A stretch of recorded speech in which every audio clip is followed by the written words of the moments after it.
Good news, Hyderabad ORR కి అతి చేరువలో విల్లాస్ APR ప్రాజెక్ట్స్.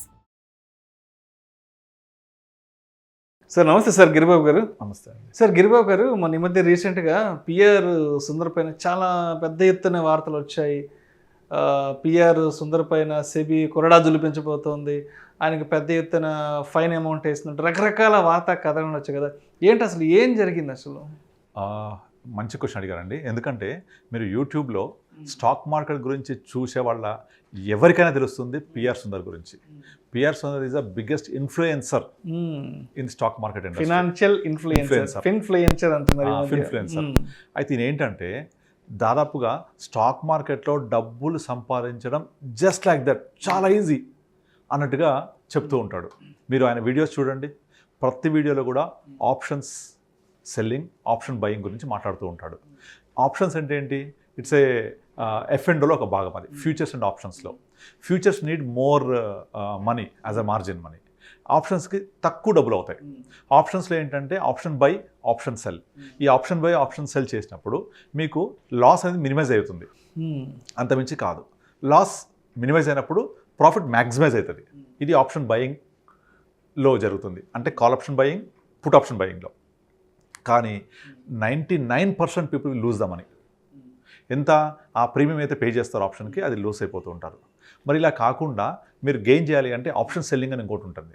ఈ ఆప్షన్ సెల్లింగ్ గురించి చాలా ఎక్కువ మాట్లాడుతుంటాడు ఈయన. ఈ ఆప్షన్ సెల్లింగ్ ద్వారా తన కాంటాక్ట్ నోట్ చూపిస్తూ ఉంటాడు, తన బ్యాలెన్స్ షీట్ చూపిస్తూ ఉంటాడు. ఇది చాలా ఈజీ అని చెప్తూ ఉంటాడు, ట్విట్టర్లో పోస్ట్ చేస్తూ ఉంటాడు. ఇది చూసి ఆయన్ని ఇమిటేట్ చేద్దామని చాలామంది ట్రై చేసి లాస్ అయిపోతున్నారు. 99% ఆర్ లూజింగ్. అయితే ఏం చేస్తాడంటే నార్మల్గా ట్విట్టర్లో, యూట్యూబ్లో చెప్పడమే కాకుండా క్లాసులు కండక్ట్ చేస్తాడు. దానికి పెద్ద మొత్తంలో ఫీజు తీసుకుంటాడు. నాకు తెలిసిన ఒక క్లయింట్ అమెరికా నుంచి విమానంలో చెన్నైకి వచ్చి వారం రోజులు స్టార్ హోటల్లో ఉండి ఈ క్లాసెస్ అన్ని తీసుకొని మళ్ళీ యూఎస్ వెళ్ళిపోయాడు. నాకు ఫోన్ చేశాడు. హెచ్ఎన్ఐలు, అల్ట్రా హెచ్ఎన్ఐస్ ఈయన ఒక కాన్సెప్ట్ చెప్పాడు. మీరు డబ్బులు పెట్టాలంటే మార్జిన్ మనీ కావాలి కదా, ఈ మార్జిన్ మనీ కావాలి అంటే మీ సొంత మార్జిన్ పెట్టొద్దు, మీరు భారత్ బాండ్ ఫండ్ అని చెప్పేసి ఒక బాండ్ ఫండ్ ఇన్వెస్ట్ చేస్తే మీకు మార్జిన్ ఇస్తుంది డిపి. ఆ మార్జిన్ ట్రేడ్ చేయమని చెప్పాడు. దీని గురించి నాకు ఫోన్ చేశాడు అతను. కానీ కరెక్ట్గా ఈయన ఒక వీడియో చేశాడు దీని మీద. మీరు భారత్ బాండ్ ఫండ్ సుందర్ని కొట్టండి, వస్తుంది వీడియో. అది ఆ వీడియోలో భారత్ బాండ్ ఫండ్ ఇన్వెస్ట్ చేసి మీరు మార్జిన్ తీసుకొని ట్రేడ్ చేయమంటున్నాడు. కానీ ఇప్పుడు ప్రజెంట్ సెబీ ఏం చేసింది, ఎక్కువ మంది రీటైలర్స్ వస్తున్నారు ఇందులో, వీళ్ళని సేవ్ చేయాలని చెప్పేసి మార్జిన్స్ విపరీతంగా పెంచేసింది. ఎవ్రీ క్వార్టర్ పెంచుకుంటూ ఇప్పుడు హ్యూజ్ మార్జిన్స్ లెవెల్కి వచ్చేసాం మనం. అంటే మార్జిన్స్ పెరగడం వల్ల ఏంటి, మనం ఎంత కొలాటర్ పెట్టినా కూడా మార్జిన్ కొంత ఇచ్చినా మన ఓన్ క్యాష్ కూడా ఉండాలి అందులో. ఆ క్యాష్ లేకపోతే ఇది యాక్సెప్ట్ చేయదు ట్రేడ్. అలా తీసుకొచ్చారు ఆ లెవెల్కి. సో ఆయన చెప్పిన ఇది కూడా అక్కడ జరగట్లేదు. ఆయన చాలా ఈజీ చెప్పేదాన్ని కూడా ప్రజలు లాస్ అయిపోతున్నారు. దాంతో అందరు చాలామంది వెళ్ళి సెబీ కంప్లైంట్ చేశారు, NSE కంప్లైంట్ చేశారు. కంప్లైంట్ చేయడంతో అసలు ఈయన ఏం వీడియోస్ చేశాడు, ఏం చెప్తున్నా మొత్తం ప్రోబ్ చేస్తే దాంట్లో చాలా మొత్తం చూశారనమాట. ఆయన ఇచ్చిన కాంట్రాక్ట్స్ అన్ని ఫేక్ చాలా వరకు. సో అంత ఈజీగా చూపిస్తున్నాడు, ఆయన చేస్తున్నాడు. కానీ ఇలా చేయండి అని చెప్తే అది పాసిబులా? ఇప్పుడు మామూలుగా డ్యాన్స్ చేయడం చిరంజీవిని చూసి అందరు నేర్చుకుంటారు, అందరూ ఆయనలాగా చేయగలుగుతారా? ఇప్పుడు ప్రభుత్వాలు చేయగలుగుతారా? సో నేను కూడా చేస్తా అంటే కాళ్ళు ఇరుగుతాయి. సో అదే జరుగుతోంది. సో ట్రేడింగ్ అనేది యాక్చువల్లీ ఎందుకు లాస్ అవుతున్నారు? రీసెంట్ సెబీ కూడా ఒక రిపోర్ట్ ఇచ్చింది, 90% ఇలా చేయడం వల్లనే. ఎప్పుడు కూడా టైం ఇవ్వకుండా ఏ ఇన్వెస్ట్మెంట్ కూడా గెయిన్స్ ఇవ్వదు మనకు. ఇక్కడ ఏంటి, ట్రేడింగ్లో వచ్చేసి ఏం చేస్తాం మనము, ఎమోషన్స్ హిట్ అవుతూ ఉంటాయి. అరే బై చేశాను, మార్కెట్ ఫాలో అవుతుంది, తీసే కొను, పెరుగుతుంది కొనేసాయి. ఇలా కొని అమ్మి అనే మెంటాలిటీ డబ్బులు ఇవ్వదు. ఈయన చెప్పేటన్నీ కూడా ఇలాగే ఎక్కువగా పుట్స్ కాల్స్ మీద మాట్లాడుతూ ఆప్షన్స్ గురించి, సెల్లింగ్ గురించి మాట్లాడుతుంటాడు, విచ్ రిక్వైర్స్ హ్యూజ్ మనీ. ఆ హ్యూజ్ మనీ పెట్టలేక ఎక్కువ మంది మళ్ళీ అది చెప్పింది ఫాలో అవ్వలేక ఆప్షన్స్లోకి వెళ్ళి లాస్ అవుతూ ఉంటారు. ఈరోజు రీసెంట్గా కూడా ఆయన ఒక ట్వీట్ చేశాడు, స్టాక్ మార్కెట్ అనేది చాలా ఈజీగా ఉంటుంది, మీరు ఈరోజు ట్వీట్ చూడొచ్చు ఉంటుంది, డబ్బు సంపాదించవచ్చు అని అనిపిస్తుంది, కానీ ప్రాక్టికల్గా అందరూ నష్టపోతూ ఉంటారు. ఇది ఆయన చెప్పింది. అంటే ఫైన్ వేస్తే కానీ తత్వం బోధపడలేదు. సో దాంతో ఆయన క్లాసెస్ అన్నీ కూడా చెప్పే విధానం అన్ని మళ్ళీ ఇప్పుడు రివైండ్ చేస్తున్నాడు. ఒక 1 year పాటు ఆయన ట్రేడ్ చేయొద్దు అని వచ్చి బ్యాన్ చేసింది. నెంబర్ 2, ఎవరి దగ్గర ఫీజు తీసుకున్నారో అవన్నీ వాపస్ చేయమని చెప్పేసింది. మొత్తం అన్ని వాపస్ చేయమని చెప్పేసి అందరిది. సో అంటే రిపోర్ట్స్ అలాగే ఉన్నాయి కదా.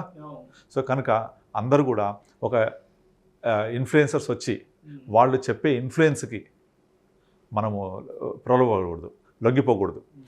ఎట్టి పరిస్థితుల్లో ఇన్వెస్ట్మెంట్ అనేది టైం ఇవ్వకుండా రిటర్న్స్ జనరేట్ చెయ్యదు. చాలామంది ఇన్ఫ్లుయెన్సర్ తప్పు చేస్తూ ఉంటారు. చాలా ఈజీ మనీ చూపిస్తూ ఉంటారు. But it will not at all possible. అలా చూసిన వాళ్ళు ఒక్కరు చూపించండి నాకు, అలా జరిగిన వాళ్ళు ఉండదు. ఇప్పుడు అదే కనుక జరిగితే మీ తెలిసిన వాళ్ళు కానీ మీ చుట్టుపక్కల కానీ ఎవరైనా స్టాక్ మార్కెట్ ఇన్వెస్ట్ చేసి మా అమ్మాయి పెళ్లి చేశా, స్టాక్ మార్కెట్ ఇన్వెస్ట్ చేసి నేను మా అబ్బాయిని విదేశాలు పంపించా, నేను ఒక ఇల్లు కట్టా, చూసారా ఎప్పుడైనా? ఉండదు అది. మరి అందరూ ఇంత ఈజీ అని చూపిస్తుంటారే, జరగదు అది. జరుగుద్ది. ఎప్పుడు జరుగుద్ది? ఇన్వెస్ట్ చేసి వెయిట్ చేస్తే. ఇన్వెస్ట్మెంట్లో ట్రేడింగ్లో కాదు. ఒక 5 ఏళ్ళు 10 ఏళ్ళు 15 ఏళ్ళు స్టాక్ మార్కెట్ ద్వారా మీరు ఇల్లు కట్టొచ్చు, నేను చేయొచ్చు. అలా నేను ఓన్గా చాలా గెయిన్ అయ్యాను. Because since 2006 I been investing in mutual funds. ఎప్పుడు ఇన్వెస్ట్ చేస్తే, కానీ మాట్లాడుతుందంతా ట్రేడింగ్ గురించి. ఈ ఇన్వెస్ట్మెంట్ ట్రేడింగ్ అనే పదాల్లోనే అర్థం కాక చక్కర్లు కొడుతుంటుంది. చాలా మందికి ఇన్వెస్ట్మెంట్ ట్రేడింగ్ తెలియదు, డిఫరెన్స్ అర్థం కాక ట్రేడింగ్ గురించి మైండ్లో ఉంటుంది, ఇన్వెస్ట్మెంట్ గురించి ఆలోచన ఉండదు. ఇన్వెస్ట్మెంట్ చేయకుండా ఓన్లీ ట్రేడింగ్లో డబ్బులు రావు. సో ఆ ఇన్వెస్ట్మెంట్ అంటే లాంగ్ టర్మ్ గురించి ఎవరు మాట్లాడరు. ఓ దూరికి బాతాయి అని చెప్తుంటారు. అందరికీ ఓవర్ నైట్ కావాలి, పాసిబుల్ కాదు కదా.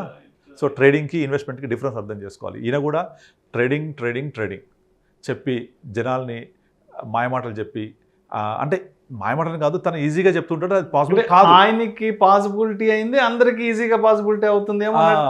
ఇన్ఫ్లుయెన్స్ చేసి ఫీజు తీసుకొని హ్యూజ్గా he minted money like anything. ఇప్పుడు సెబీ అంతా ఇచ్చేయమని చెప్పేసింది. సో అందువల్ల ఆ న్యూస్ చాలా వైరల్ అవుతుంది. అందరికీ చూసి కళ్ళు తెరవాలి. ఇవాళ ట్వీట్ చూస్తే అర్థమైపోతుంది. స్టాక్ మార్కెట్ డబ్బులు సంపాదించడానికి మంచి సాధనం, కానీ అందరికీ పాసిబుల్ కాదు, అందరు లాస్ అవుతారని ఆయనే చెప్తున్నాడు. ఇంతకాలానికి తత్వం బోధపడింది. రైట్. సో అందుకనే ట్రేడింగ్ చేస్తూ ఇన్వెస్ట్ చేస్తున్నామనే భ్రమలో ఉండకూడదు, రెండు వేరు. సో ఇన్వెస్ట్మెంట్ అంటే మీరు ఇన్వెస్ట్ చేయాలి. ఎక్కడ చేయాలి? మీ ఓన్ స్కిల్లో ఇన్వెస్ట్ చేయండి, మీ ఓన్ కెరియర్లో ఇన్వెస్ట్ చేయండి, డబ్బు సంపాదించండి. దాన్ని మనీ మేనేజ్మెంట్ కోసం ఎవరైనా ఫైనాన్షియల్ అడ్వైజర్ని కలవండి. దానివల్ల మీకు ఫైనాన్షియల్ మేనేజ్మెంట్ చేసేవాళ్ళు they will make your money more. So అందరు సంపాదించగలుగుతారు. చాలామంది నాకు తెలిసిన డాక్టర్స్ లక్షల జీతం ఉంటుంది, కానీ ఆ జీతాన్ని, ఆ వచ్చిన డబ్బుల్ని సరిగా మేనేజ్ చేయలేక ఆ జీతాన్ని సంపదగా కన్వర్ట్ చేయలేరు. సో ఎప్పుడు కూడా సంపద కన్వర్ట్ చేస్తే ఆ సంపద మీకు ఎవ్రీ మంత్ లేదా ఎవ్రీ ఇయర్ ఒక ప్యాసివ్ ఇన్కమ్ ఇవ్వాలి. అంటే మీరు నిద్రపోయినా కూడా ఆ డబ్బులు పనిచేస్తూ ఉండాలి, మీకు ఆదాయం ఇవ్వాలి. మీరు జీవితాంతం పనిచేయకూడదు, మీ డబ్బులు పనిచేయాలి జీవితాంతం. అంటే మీ ఆదాయం సంపదగా మారాలి. మీ ఆదాయం ఉద్యోగం రూపంలో, జీతం రూపంలో, ప్రొఫెషనల్ ఫీజు రూపంలో వస్తుంది. ఇది సంపదగా మారాలంటే టైం ఇవ్వాలి, ఇన్వెస్ట్ చేయాలి.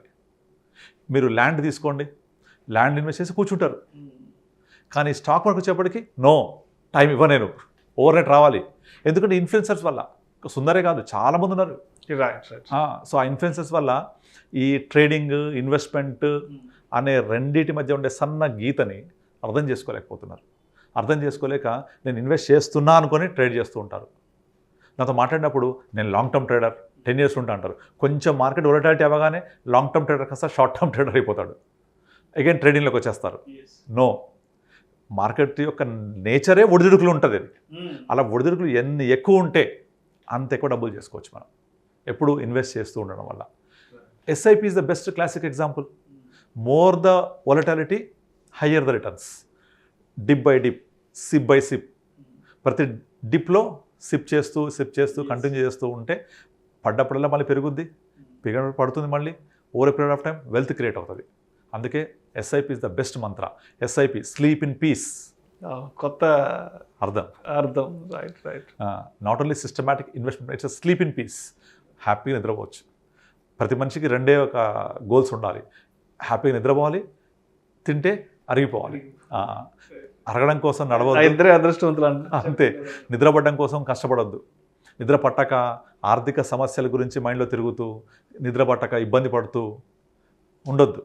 అల్టిమేట్గా హ్యాపీ నిద్రపోయి తిండి అరిగితే 10 కాలాలు హ్యాపీగా జీవించవచ్చు. కనుక ట్రేడింగ్ వెళ్ళొద్దు. Thank you sir, thank you so much Giribabu గారు. థ్యాంక్ యూ అండి. పిఆర్ సుందర్ ఎపిసోడ్లో అసలు ఏం జరిగింది అనే విషయం గురించి చాలా డీటెయిల్డ్గా మీ విశ్లేషణ తెలియజేశారు. Thank you so much. Thank you అండి.